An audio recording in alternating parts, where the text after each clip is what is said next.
ದೇವರ ನಾಮದಲ್ಲಿ ಎಲ್ಲರಿಗೂ ಶುಭಾಶಯಗಳು. ತಮ್ಮೆಲ್ಲರನ್ನು ದೇವರು ಹೆಚ್ಚು ಹೆಚ್ಚಾಗಿ ಆಶೀರ್ವದಿಸಲಿ ಎಂದು ಕೇಳುತ್ತಾ, ನಿನಗಾಗಿ ಸ್ವರ್ಗದಲ್ಲಿ ಒಂದು ಸ್ಥಳ ಸಿದ್ಧವಾಗಿದೆ, ಅಥವಾ ಮತ್ತೆ ಬರುವ ಯೇಸು ತನ್ನವರನ್ನು ಮನೆಗೆ ಕರೆದುಕೊಂಡು ಹೋಗಲು, ಮತ್ತೆ ಬರುವನು ಯೇಸು ತನ್ನವರನ್ನು ಮನೆಗೆ ಕರೆದುಕೊಂಡು ಹೋಗಲು. ಈ ವಚನ ಸತ್ಯವೇದದ ಯಾವ ಭಾಗದಲ್ಲಿ, ಯಾವ ಅಧ್ಯಾಯದಲ್ಲಿ ಇದೆ ಅನ್ನೋದನ್ನ ಹೇಳ್ಬೋದಾ, ಅಥವಾ ಊಹೆ ಮಾಡ್ಬೋದಾ ಯಾರಾದರೂ? ಅದೇ ಯೋಹಾನ 14:3. ನಾನು ಹೋಗಿ ನಿಮಗೋಸ್ಕರ ಸ್ಥಳವನ್ನು ಸಿದ್ಧ ಮಾಡಿದ ಮೇಲೆ ಮತ್ತೆ ಬಂದು ನನ್ನ ಬಳಿಗೆ ನಿಮ್ಮನ್ನು ಸೇರಿಸಿಕೊಳ್ಳುವೆನು. ನಾನು ಇರುವಲ್ಲಿಯೇ ನೀವು ಸಹ ಇರಬೇಕು. ಪ್ರಿಯ ಸಹೋದರ ಸಹೋದರಿಯರೇ, ಈ ಲೋಕದಲ್ಲಿ ನಾವು ಎಲ್ಲರೂ ಒಂದು ದಿನ ಪ್ರಯಾಣಿಕರೇ ಅಲ್ವೇ? ನಾವು ಮನೆಗಳನ್ನು ಕಟ್ತೀವಿ, ಸಂಪತ್ತನ್ನು ಸಂಗ್ರಹಿಸ್ತೀವಿ, ಅನೇಕ ಕನಸುಗಳನ್ನು ಕಾಣ್ತೀವಿ, ನಮ್ಮ ಬಲದಿಂದ ನಾವು ಅದನ್ನು ನನಸು ಸಹ ಮಾಡ್ಕೊಳ್ತೀವಿ. ಆದರೆ ಈ ಭೂಮಿಯ ಜೀವನ ಶಾಶ್ವತವಲ್ಲ. ಇಂತಹ ಸಂದರ್ಭದಲ್ಲಿ ಯೇಸು ನಮಗೆ ಒಂದು ಅದ್ಭುತವಾದ ಭರವಸೆಯನ್ನು ನೀಡುತ್ತಾನೆ. ಆತನು ಹೇಳುತ್ತಾನೆ, ನಾನು ನಿಮಗೋಸ್ಕರ ಸ್ಥಳವನ್ನು ಸಿದ್ಧ ಮಾಡಲು ಹೋಗುತ್ತೇನೆ. ಈ ಮಾತು ಕೇವಲ ಒಂದು ವಾಗ್ದಾನವಲ್ಲ, ಅಥವಾ ಇದು ಒಂದು ವಾಗ್ದಾನವಲ್ಲ, ಇದು ನಮ್ಮ ನಿತ್ಯ ಜೀವದ ನಿರೀಕ್ಷೆಯಾಗಿದೆ. ಅದಕ್ಕೆ ಯೇಸು ಹೇಳ್ತಾರೆ, ಯೇಸು ನಮಗಾಗಿ ಸ್ಥಳವನ್ನು ಸಿದ್ಧಪಡಿಸುತ್ತಿದ್ದಾನೆ. ಈ ಒಂದು ವಚನ ನಮಗೆ ಸಿಗುತ್ತೆ ಅಲ್ವಾ? ಒಬ್ಬ ಪ್ರೀತಿಯ ತಂದೆ ತನ್ನ ಮಕ್ಕಳಿಗಾಗಿ ಮನೆಯನ್ನ ಸಿದ್ಧಪಡಿಸುವಂತೆ ಯೇಸು ತನ್ನ ಮಕ್ಕಳಿಗಾಗಿ ಪರಲೋಕದಲ್ಲಿ ಸ್ಥಳವನ್ನು ಸಿದ್ಧಪಡಿಸುತ್ತಾನೆ. ನೋಡಿ ಎಷ್ಟು ಚೆನ್ನಾಗಿದೆ ಅಲ್ಲ ಹೋಲಿಕೆ. ಅದು ದುಃಖವಿಲ್ಲದ ಸ್ಥಳ, ಕಣ್ಣೀರಿಲ್ಲದ ಸ್ಥಳ, ನೋವು ಮತ್ತು ಮರಣವಿಲ್ಲದ ಸ್ಥಳ, ದೇವರ ಮಹಿಮೆಯಿಂದ ತುಂಬಿರುವ ಸ್ಥಳ.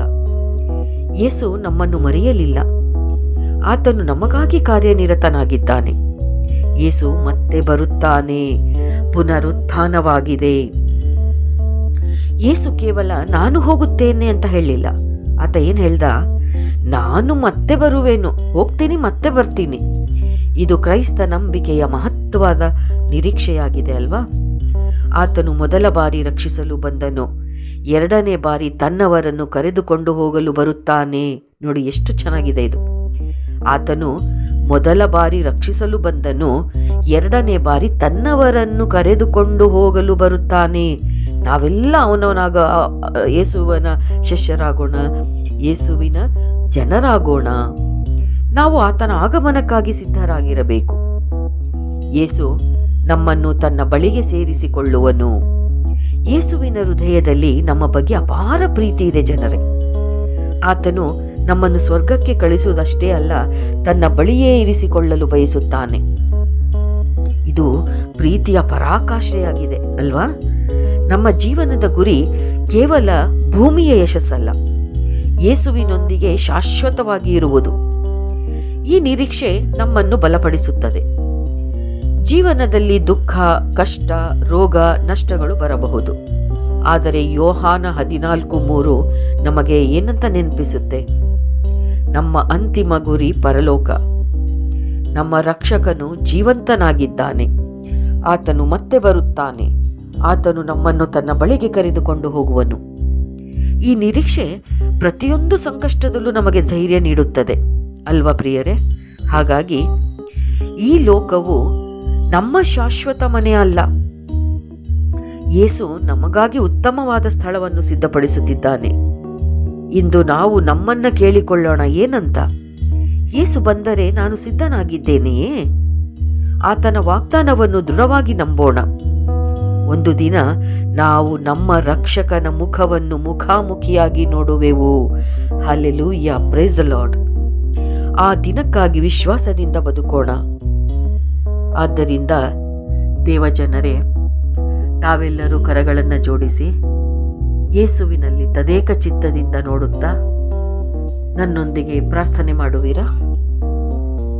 ಪ್ರೀತಿಯ ಪರಲೋಕದ ತಂದೆಯೇ, ಯೋಹಾನ 14:3 ಅದ್ಭುತ ವಾಗ್ದಾನಕ್ಕಾಗಿ ನಿಮಗೆ ಕೃತಜ್ಞತೆಯನ್ನು ಸಲ್ಲಿಸುತ್ತೇನೆ, ಮಹಿಮೆಯನ್ನು ಸಲ್ಲಿಸುತ್ತೇವೆ. ನಮಗಾಗಿ ಪರಲೋಕದಲ್ಲಿ ಸ್ಥಳವನ್ನು ಸಿದ್ಧಪಡಿಸುತ್ತಿರುವ ಯೇಸುವಿಗಾಗಿ ಸ್ತೋತ್ರ, ಮಹಿಮೆ. ಕರ್ತನೆ, ಈ ಲೋಕದ ತಾತ್ಕಾಲಿಕ ವಿಷಯಗಳಲ್ಲಿ ನಮ್ಮ ಹೃದಯವು ಸಿಲುಕಿಕೊಳ್ಳದಂತೆ ಕಾಪಾಡು.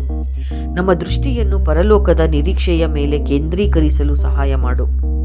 ನಿನ್ನ ಎರಡನೇ ಆಗಮನಕ್ಕಾಗಿ ಜಾಗರೂಕರಾಗಿ, ಪವಿತ್ರವಾಗಿ ಮತ್ತು ನಂಬಿಕೆಯಿಂದ ಬದುಕುವ ಕೃಪೆಯನ್ನು ನೀಡು. ದುಃಖದಲ್ಲಿರುವವರಿಗೆ ಈ ವಾಗ್ದಾನದ ಮೂಲಕ ಸಮಾಧಾನ ನೀಡು. ನಿರಾಶೆಯಲ್ಲಿರುವವರಿಗೆ ಹೊಸ ನಿರೀಕ್ಷೆಯನ್ನು ನೀಡು. ಒಂದು ದಿನ ನಿನ್ನ ಸನ್ನಿಧಿಯಲ್ಲಿ ಶಾಶ್ವತವಾಗಿ ಇರಲು ನಮ್ಮನ್ನು ಸಿದ್ಧಪಡಿಸು.